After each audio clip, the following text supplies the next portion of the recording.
Welcome. In this video I'm going to be taking a look at this Vansuny 2TB NVMe M.2 SSD. So this is provided to me by the distributor, but they're not compensating me for this video and they're not reviewing it before I post it. If you find this video helpful and you want to purchase one of these, I'll put a link to it in the description, and if you use that link it helps me out a little bit and doesn't cost you anything extra. So this drive supports PCIe 4. Let's go ahead and get it open. Now this will also work with older versions of PCIe. Here we have installation guide. So this shows the difference between SATA and NVMe. Of course, this is an NVMe drive, and it says check the motherboard instructions on how to install it, more or less. So here we have the drive. We also have a heatsink there. There's thermal pads on it, and it comes with a screwdriver and some screws. So let me get set up to install this. So here I have my gaming PC. Now this has multiple M.2 slots. There's one here with the boot drive, but the faster one on this motherboard, and this is a ASRock B550 Phantom Gaming 4 motherboard. The PCIe 4 M.2 slot is down here under the graphics card, and it's called like the hyper slot or something. I'll get the card pulled out of here and we can take a look at it.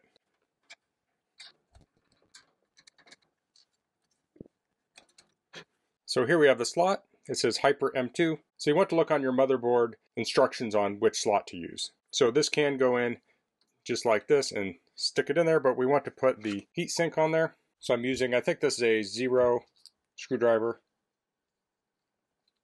So I'll take this apart, pull this out. Now we can see there's a notch in here. This is where the mounting screw is going to go. So we have these thermal pads and they have plastic on them. So I want to peel those off and mount those. I guess I can mount them on the drive or on the heat spreader. I'm going to go ahead and mount them on here.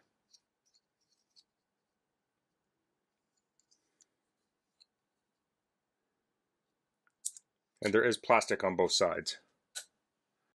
So now I'll place this in here.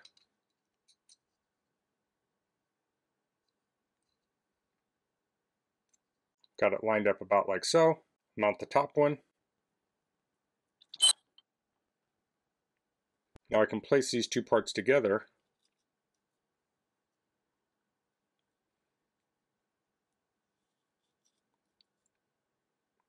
Making sure to line up the side mounting holes. And I'm just going to check this out and make sure I have enough clearance. So I need to reposition this. I'm just going to butt it up against the back side.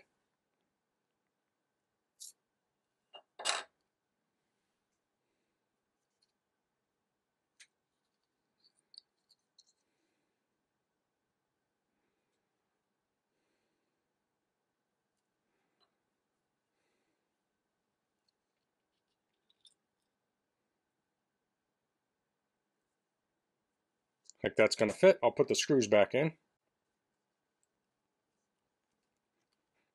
So I have the screws in. I have not tightened them yet. I'm going to press down on this, not very hard, but I just want to make sure there's good contact on here. Now it's ready to put into the PC. Okay, so I can now install the drive into the computer. So I'm just going to slide it into the M.2 slot.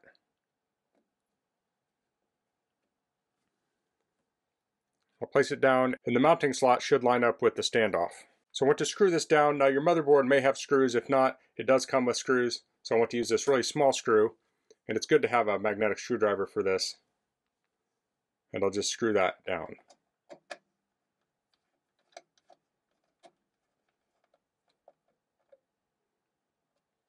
So now I'm going to reinstall my graphics card, and I'll do that offline. Okay, I have the graphics card installed again, and you may or may not have to remove cards to get access to your M.2 slots.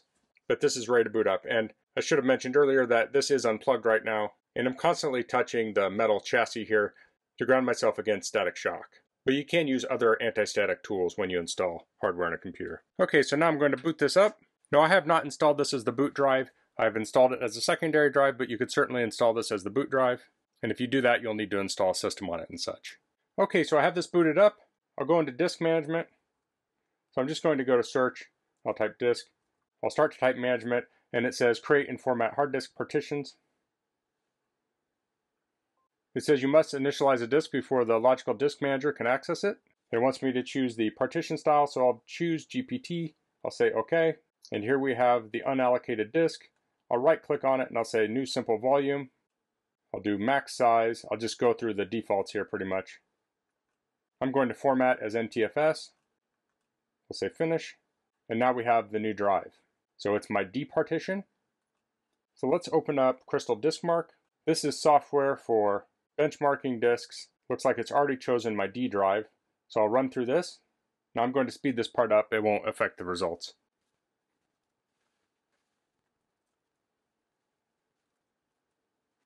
Okay, so the test is finished. We got 7347 megabytes per second sequential reads and 6482 megabytes per second sequential writes. So we're getting very fast speeds. Now, if you're on a PCIe 3 system, I think you'll get around 3000 read writes for the max on this. And that's still very, very fast. But if you have a system with PCIe 4, you can get these faster speeds. So speed like this is great for gaming when you're installing and loading large games. It's great for video editing. Anytime you're working with large files, having these faster read and write speeds are going to improve your performance. Let's try copying some large files. I'll open up File Explorer. Let me find a large file first. Okay, so I have some files here. I have a folder full of ISO files. So these are like DVD images. They're mostly Windows installers and such. It has 26.4 gigabytes. So I'm going to select this and I'll copy and then I'll paste it onto the D drive. And here it's copying. So it's copying at 1.53 gigabytes per second.